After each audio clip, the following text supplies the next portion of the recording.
సంగారెడ్డి జిల్లా జరాబాద్ డివిజన్ జరాబాద్ మండల్ 25 గుంట land for sale black top road first bit Zaheerabad to Bidar road second bit farm and agriculture suitable full water source area 1 borewell clear detail direct farmer redis property farm and investment కోసం best land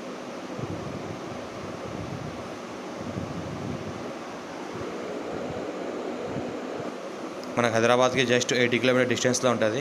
మనకు 2 side road ఉంటుంది, east plus north ఈ రకంగా road ఉంటుంది. మనకు farm and agriculture suitable full water source clear detail score bit direct farmer black top road first bit. మనకు investment కోసం and agriculture కోసం guest house purpose farm house purpose best land ఇది. ఒక borewell కూడా ఉంటుంది. Fencing అంతా వేశారు, రీసెంట్గా కంప్లీట్ చేశారు. 25 గుంట లంసమ్గా 90 lakhs చెప్తున్నారు. లైట్ నెగోషియబుల్ కూడా ఉంటుంది. మనకు రెడ్ సాయిల్ ఇది. ఫుల్ వాటర్స్ వచ్చే చుట్టుపక్కల అంతా బోర్లు ఉన్నాయి. డైరెక్ట్ ఫార్మర్ దగ్గర clear title score by direct farmer.